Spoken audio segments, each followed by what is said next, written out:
Добрый день. Меня зовут Загир, и в своем сегодняшнем видео я хотел бы продолжить рассказ о той же истории, связанной с недобросовестным исполнением арбитражным управляющим своих обязанностей при проведении процедуры банкротства СПК колхоза имени Ленина, что находится на территории села Северное Оренбургской области. Вернее, находилась, потому что решением арбитражного суда Оренбургской области процедура банкротства данного предприятия с многомиллионными долгами признана завершенной. Суть моей истории в том, что я приобрел на аукционе имущество, а именно сельхозтехнику, как оказалось, который по факту просто не существует. В предыдущих своих видео я более подробно рассказывал предысторию и основной упор делал на бездействии сотрудников МВД, которые при явных, очевидных фактах не желают видеть в данном обстоятельстве преступления и не принимают мер по возбуждению уголовного дела. Был произведен совместный осмотр территории на факт наличия техники. Составлены соответствующие акты. Есть в материалах дела пояснения главного инспектора Гостехнадзора Министерства сельского хозяйства Оренбургской области о том, что ранее им неоднократно сообщалось арбитражному управляющему о том, что техники у предприятия нет, о том, что она фигурирует на бумагах лишь по причине халатности работников СПК колхоза имени Ленина, которые не произвели должных мер по процедуре списания. Есть пояснение бывшего главного бухгалтера СПК колхоза имени Ленина о том, что еще в 2013 году более 80 единиц техники было списано и передано, продано ООО имени Ленина одноименному. И при всем этом полиция не видит преступления, когда мне продали имущество, которое существует лишь по бумагам.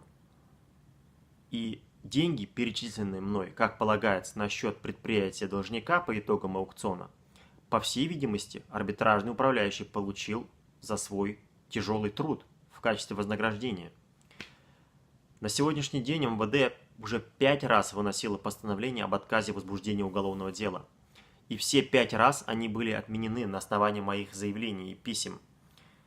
И до сих пор идет так называемая проверка, когда уже прошло более года с момента подачи мной соответствующего заявления.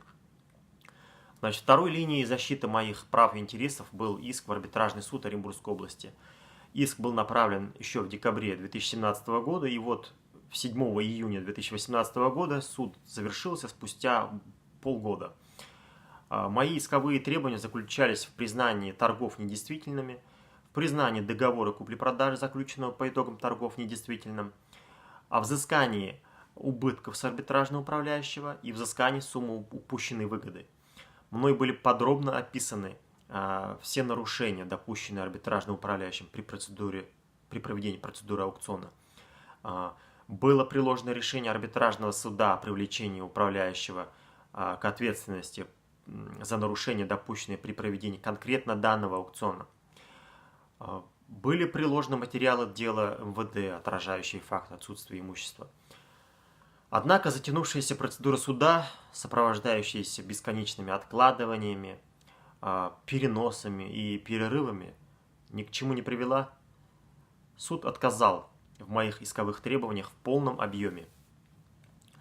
И как я должен верить в справедливость после этого? Справедливость в нашем государстве. Я заплатил огромные деньги, не получил по договору ничего, и суд не увидел в этом нарушения. Суд не принял во внимание предоставленные мной документальные доказательства, в то время как слова арбитражного управляющего о том, что я ему все передала, а он не берет, имеют для суда большее преимущество. В общем, произошел вопиющий случай беззакония. После своих предыдущих видео я получил немало сообщений от своих, так скажем, коллег по несчастью, и, как оказалось, к сожалению, данная проблема носит повсеместный характер в нашей стране.